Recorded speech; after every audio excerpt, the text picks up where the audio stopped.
Hello, welcome to our on-demand channel. We're back again this week of April 18. Kathy and I are going to give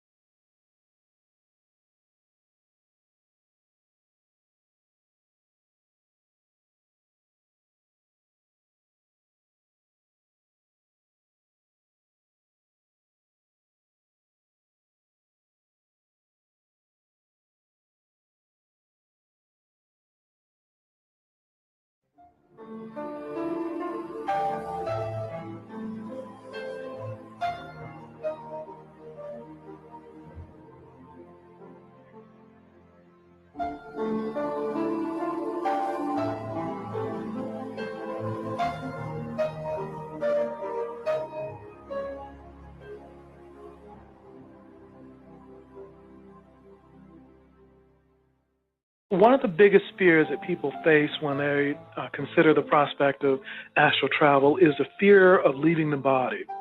Because when we think of leaving the body, there is an unconscious association with the fear of death. And so when you leave your body astrally, one of the first things you do, you look back at your body and you see your body laying there. And that can be disconcerting to people, and it causes them, in some cases, to be popped right back in the body. So what I suggest is that you try late at night at a time when you would normally be asleep, say 3 or 4 o'clock in the morning, and you lie there and you wake yourself up, and then you lie there as you're in bed, rested and relaxed, and you allow yourself to almost go to sleep, but just before you go to sleep, feel yourself rising out of your body as though you were trying to get up without moving. And I find that is the easiest time and the easiest technique for most people to have their first experience with astral travel. Essentially, you get up, you set your alarm clock, you get up about 3 or 4 in the morning. It seems to be that the astral energies of that time are easiest to work with and what we call ride. And you feel yourself, or you push yourself out of your body, which is essentially imagining that you're getting up while you're lying down, and you will feel yourself begin to pull away from your body. It is essential, though, that you don't look back, and you also try not to go into a place that you might not normally walk into when you're awake, such as don't try to walk through a wall, don't try to walk into a mirror, don't try to do something that you wouldn't normally do when you're awake, and your astral experience should progress from there. Now, some people say when you do that separation from your body, out of it, that the vibration is totally different, and you will hear like a real loud noise. Is that true? I think I've astral traveled probably a few thousand times at this point. I think what they may be referring to is when you're out of your astral form, when you're out of your physical body, it's a bit like taking off your coat in cold weather. Your astral form is one of the major energy forms that animate the body. Well, when you leave the physical body, you go into the astral form, you take with you part of your emotions and part of your thoughts. But without the density of the physical body, you become more sensitive to what you're thinking and what you're feeling. And to some people, if they don't have a good grasp of their emotions or their thoughts, they might hear it as a roaring or a rushing sound, but what they're really hearing are their own thoughts and their own internal dialogue, so to speak.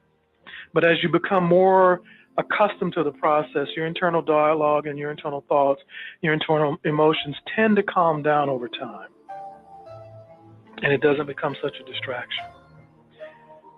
Well, when I leave the physical body, there are certain places that I go to on a regular basis, and there are certain places that I try to explore that are just as huge as you might imagine an entire planet to be.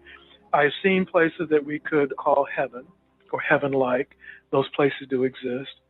But I also have noticed that there are many dimensions that are immediately adjacent to ours that look exactly like our world. And there are also places that look like places out of books, like science fiction texts or places that you would see in movies. And so it it almost as though that if you can concentrate on something that you feel exists, if you focus on it strong enough before you leave your body, you can find a place that it very closely approximates that in the astral world. That what we hold and what we believe inside most strongly is often manifested in the spiritual world and the astral world as what we experience. When you travel over there, is there any chance of getting stuck and you can't get back in your body? The only way that you could get stuck, and as I've said, I've traveled for decades now and done thousands of astral journeys. The only way you could get stuck is if someone who had significant spiritual knowledge were able to bind or cut your astral cord.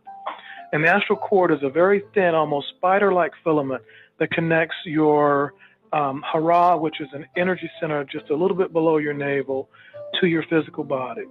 And someone would have to know what it looks like. They'd have to know how to bind it or cut it. And it would have to be something that would be done deliberately. Now, if a person obviously dies in their sleep, there are beings that are assigned to each individual to carry you from one life or one destination to another. But to get trapped there in an astral journey, somebody, from my experience, would have to do that or try to hurt you on purpose. Well, each night when we go to sleep, the astral form leaves the physical body. We all astral travel, and the experiences that we have, that we call dreams, are actually the remembrances of what our astral or soul form is doing in other dimensions. And in some cases, there are periods of time where we go through a certain type of paralysis where the body temperature does drop to a certain extent, breathing becomes very slow, and some people look like they stop breathing, but they actually are not. They haven't stopped breathing. The breathing has just become very slow and very deep. But for the most part, that's normal. All of us go out of the body. All of us travel into different dimensions. And when we leave the body, the physical body is paralyzed, because if the paralysis doesn't happen, something happens in the physical body that the physical body can begin to act out what you're doing in a dream. And if that happens, then there have been cases where people will, for instance, feel that they're hunting for a deer, and they'll get up and they'll try to tackle a dresser, or they feel that they're throwing a football and they might be throwing a lamp. And in those cases, you have to give a person medication to subdue them while they're dreaming so they don't get up and act out their dreams. But that paralysis is normal.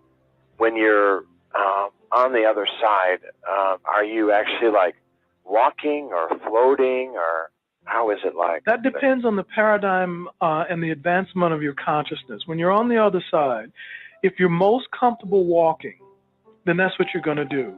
Some people are not comfortable with the sensation of flying.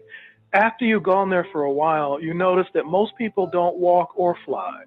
The way that most people I've seen travel in the astral world is through the medium of thought. So if you think about being in Paris, once you've developed a facility for controlling your astral body, you go from where you are to Paris. Initially, when people go there and they wake up there in the astral world, they fly, or they walk around, or they get in a car and drive. But after you're there a while, you find that, I don't have to fly, I don't have to get in a car. You can just think about it and be there. And even more efficiently, when you get an even higher degree of control over it, you can sit in a room and you can say, I would like this room now to be a cafe in Buenos Aires. And it turns into a cafe in Buenos Aires. So the reality in the astral world conforms a great deal more to your thought than the reality in the physical world.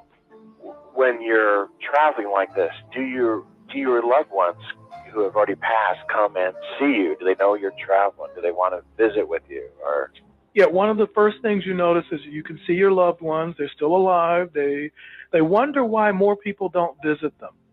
Because when you're astral travel, one of the first things you do is you start to act out some of your physical desires. And a very natural physical desire is to see people who have passed, to see people that you may have had relationships in the physical world with, old girlfriends, old wives, etc.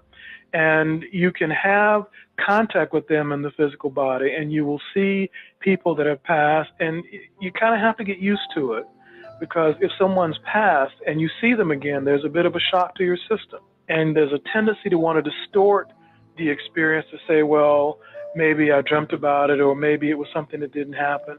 But after you get used to it, you find that it's something that you can experience over and over again. It becomes just like seeing them in the physical world. But yes, very much so. You do have experiences with people that have passed.